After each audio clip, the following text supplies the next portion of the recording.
informar, orientar y educar al pueblo dominicano. Hoy es lunes 1 de abril, año 2024, lunes urológico. Buenos días, doctor Pablo Mateo. Muy buenos días. Primero que todo, agradecer a Dios por este nuevo día. Agradecer a don Bienvenido Rodríguez y a la familia que nos permite llegar a todos ustedes cada lunes. También pueden sintonizarnos en canal 110 de Claro y 90 de Altiz. Iniciamos con nuestro tip urológico de la semana. ¿Existen pruebas para detectar la infertilidad masculina? Sí. Para detectar la infertilidad masculina existen herramientas que van desde una buena historia clínica, un examen físico, pruebas hormonales y una prueba del espermatozoide o del semen para ver cómo está la concentración y la movilidad de los espermatozoides. Ante la duda, visite a su urólogo o a su uróloga. Continuando, vamos a hacer un comentario hoy con relación a una pregunta que yo generalmente le hago a mis pacientes y me preguntan que por qué yo le hago esa pregunta, y es cómo ellos están conciliando el sueño. Y generalmente en esos pacientes que tienen trastorno para miccionar, que tienen trastorno en la esfera sexual, pues es una pregunta muy importante, porque cuando no hay un sueño adecuado, se altera, no vamos a entrar en muchos detalles, se altera el sistema nervioso. Por ende, este es un paciente que probablemente va a tener unos altos niveles de producción de cortisol, de adrenalina, y estas sustancias son las peores sustancias antierección. Por eso yo hago esa pregunta con frecuencia a los pacientes cuando duermen menos de 5 o 6 horas o no duermen ni 5 horas. Entonces esto va a afectar el sistema nervioso. O sea que por eso hacemos la pregunta. Otro comentario que quiero hacer con relación a las autorizaciones de los procedimientos, de la cirugía de los pacientes. Señores, cuando un paciente va a la consulta de cualquier especialidad, pero en este caso me voy a referir a urología, y hacemos un llamado a la oficina de SENASA, aquí en la capital principalmente, porque en los pueblos no estamos teniendo ese inconveniente. Los pacientes van a autorizar un procedimiento a SENASA y lo ponen a dar 1000 vueltas para autorizarle un procedimiento, para decirle si le cubren o no le cubren. Una persona que está enferma, que tiene que coger dinero prestado para ir a la consulta, para pagar pasaje, y lo vuelven y lo envían. O sea, yo hago un llamado de manera responsable a la oficina, a los empleados que están ahí. No nos referimos a las autoridades de SENASA, no, a los empleados que trabajan en la oficina. A los pacientes hay que poner la cosa más fácil. Vamos a desarrollar ese humanismo, se ha perdido. Los pacientes van y lo ponen de relajo y lo vuelven a mandar al médico y van con los papeles que le piden y vuelven y lo envían de nuevo. Atención a los empleados que trabajan en la oficina de SENASA aquí en la capital, tienen que tener más sensibilidad con esos pacientes. Pues concluyendo este comentario, vamos a pasar a una invitada especial que tenemos en el día de hoy y le damos los buenos días a nuestro amigo, hermano, colega Wellington Ledesma. Muchas gracias, maestro. Buenos días para todos los que en sus hogares nos escuchan, y deseándole a todos un feliz inicio de semana y esperando que hayan descansado como descansamos nosotros los últimos días de la Semana Santa, porque si bien trabajamos durante los primeros días, pero logramos descansar. Roberto, hermano. Así es, buenos días. También. Buenos días. Y bueno, vamos a presentar a mi querida amiga, la invitada de la semana. Es una neurocirujana formada en el oriente del mundo, gran amiga Nuyerlin Vargas. Ella estará deleitándonos con el tema lesión medular y urología a propósito de Semana Santa y los accidentes que hay. Muy buenos días, doctora. Muy buenos días a todos, los radioescuchas, a los pacientes y a los amigos que nos escuchan en el día de hoy. Un placer estar con ustedes. Amén. Fuera del aire hablábamos que quizás fue menos activa esta Semana Santa en términos de accidentes, de acuerdo a lo que hemos escuchado y a los reportes que hemos visto, que anteriores días festivos de esta misma índole. ¿Qué opinión le merece a usted al respecto? Efectivamente, el trauma medular se da mayormente por accidentes de tráfico, sobre todo en accidentes de motor o motor vehículo de 4 ruedas, ya sea un carro, una jipeta, etcétera. Este año, yo que trabajo en hospitales públicos, puedo decir que no recibimos, por lo menos en mi hospital, ningún trauma medular. Así que felicitamos a la población porque creo que estamos haciendo más conciencia, y también a las autoridades públicas por haber hecho tanto énfasis, ¿verdad?, en el uso del casco y en no montar a 2 personas en un mismo motor. Así que yo creo que vamos avanzando. Y cuando hablamos de lesión medular, o sea, es un término que muchos se estarán preguntando, ¿y qué es eso de lesión medular? O sea, ¿qué es una lesión medular y qué relación podría tener en el área de urología? Okay. La lesión medular es cualquier trauma, ya sea directo o indirecto, a la columna espinal que transcienda hacia la médula espinal y los nervios. Como todos ustedes, eso está en la columna. Exacto, la columna espinal, la columna vertebral, es la que cuida a la médula. Entonces, el caparazón es la columna, sin embargo, la médula está por dentro de la columna y la columna lo cuida. Es lo que decimos para que nuestros radioyentes nos entiendan. Cuando decimos el tuétano, por ejemplo, de los huesos. Sí, porque para que entiendan. Sí. Eso vendría siendo la médula. Vamos a decir que va dentro de la columna, que son los huesos que nos cubren esa parte de la espalda ahí. Mire, profesor, todos los órganos especiales están cubiertos por algo. Por ejemplo, la caja torácica cubre al corazón y cubre a los pulmones.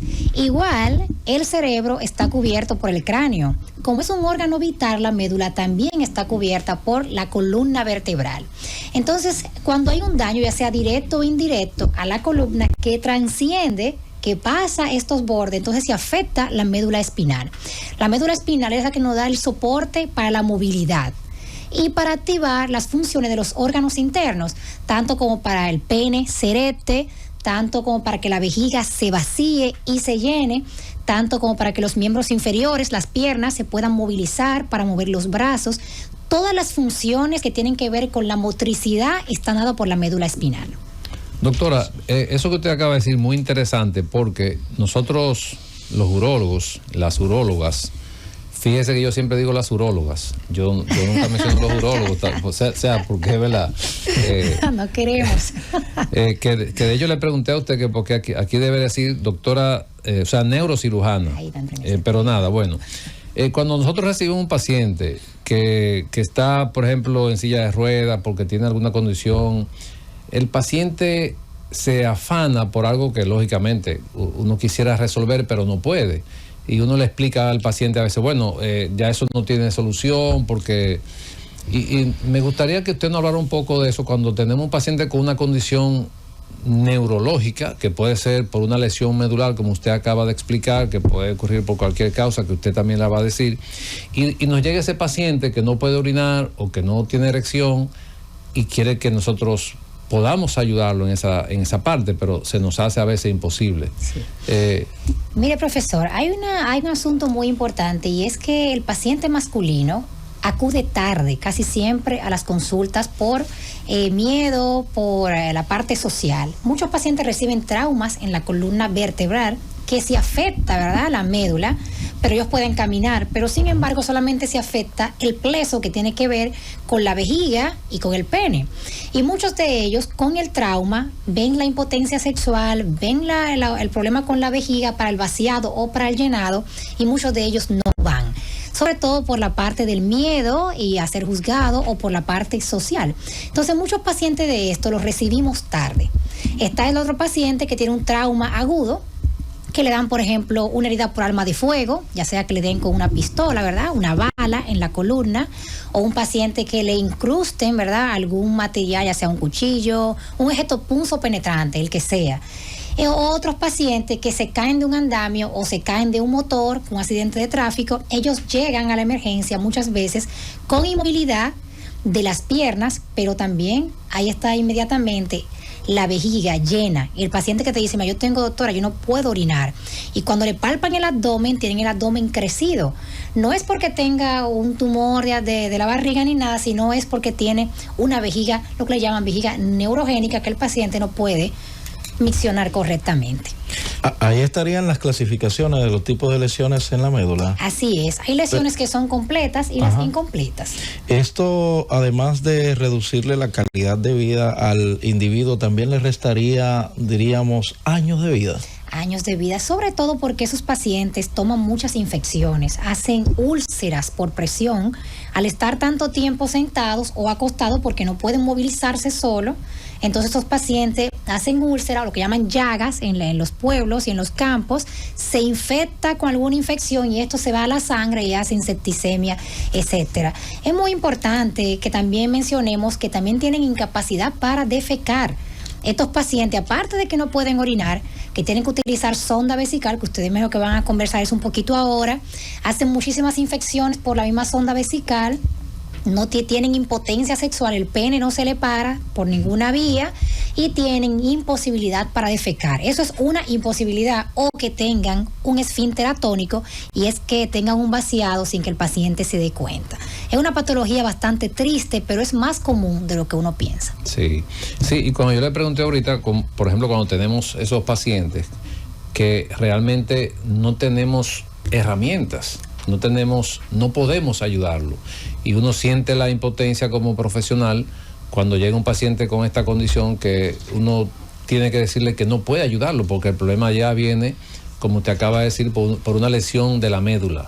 O sea, no hay conducción, no hay comunicación con la vejiga, con el pene, con los intestinos, como te acaba de decir, con el cerebro, y entonces esos órganos se gobiernan en el sentido que no hay forma de que el paciente pueda controlarlo.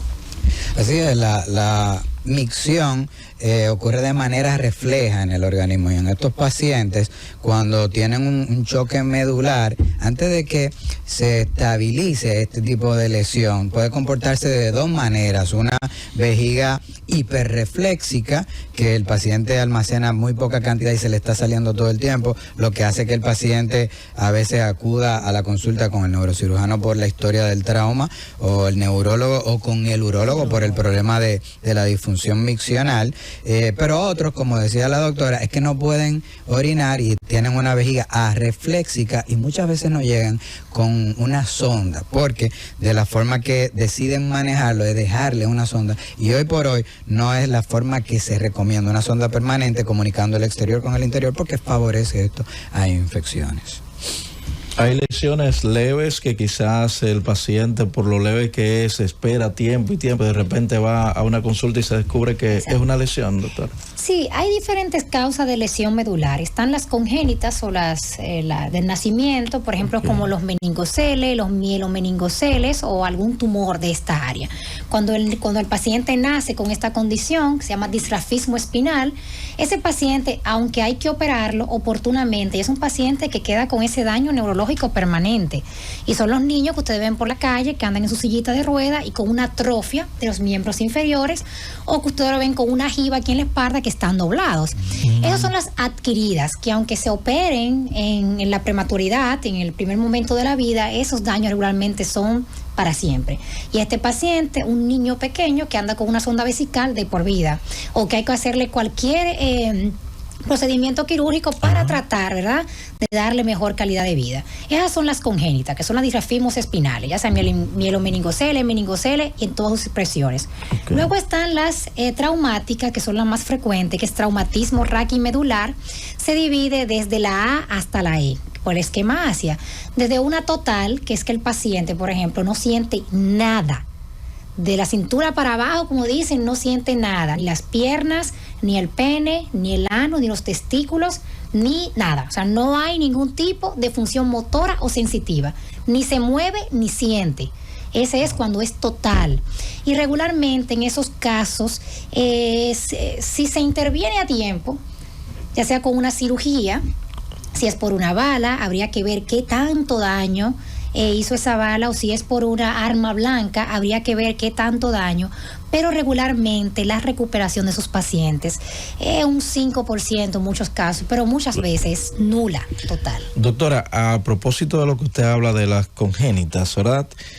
La ciencia ha avanzado bastante. Esta en el mundo, quizás aquí todavía no se haya llegado, estas operaciones intraúteros podrían corregir este mal, podrían garantizar un poquito mejor calidad de vida a estos que lo adquieren. Sí, hay muchos países que ya están utilizando la cirugía intraútero. No todas aplican para realizarse intraútero por la complejidad que tiene, pero ya han ido avanzando y esperamos que pronto también lleguen al país y podamos seguir avanzando con esta nueva tecnología. Doctor, entonces como usted comenta, el porcentaje de estos pacientes, sin importar con la rapidez que puedan llegar a una emergencia, es baja la recuperación. Es baja. La médula es uno de los órganos más delicados por la irrigación que tiene, que es una irrigación pobre, por así decirlo. No tiene tanta irrigación como tiene el cerebro. Entonces, al tener tan poca irrigación, cuando hay cualquier trauma, hay mucho edema. El edema produce isquemia, la isquemia produce necrosis, la necrosis muerte celular programada. Entonces, muchas veces, independientemente de que se haga la cirugía para quitar las esquirlas, o sea, los huesitos que quedan en el canal, ya muchas veces el daño es irreversible. Muchas veces se opera y muchas veces te dicen, doctora, pero opéralo. Tú dices, bueno, lo voy a operar, pero no tengo nada que ofrecerle. Todo va a depender del tipo de trauma, pero muchas veces, si el paciente está en un ACA, que significa un daño medular total y completo, muchas veces la cirugía ni siquiera es la respuesta para ese paciente. Hay otro tipo de cosas, como un estimulador de médula, y eso es sumamente costoso, pero muchos pacientes con esto pudieran mejorar un poquito la calidad de vida. Bueno, nos vamos a ir a una pausa. Yo siempre bromeo con Nuyerlin y le digo a mis amigos, si esta mujer le dice que le va a rajar la cabeza, créaselo. ¿Cómo? Sí, es neurocirujano.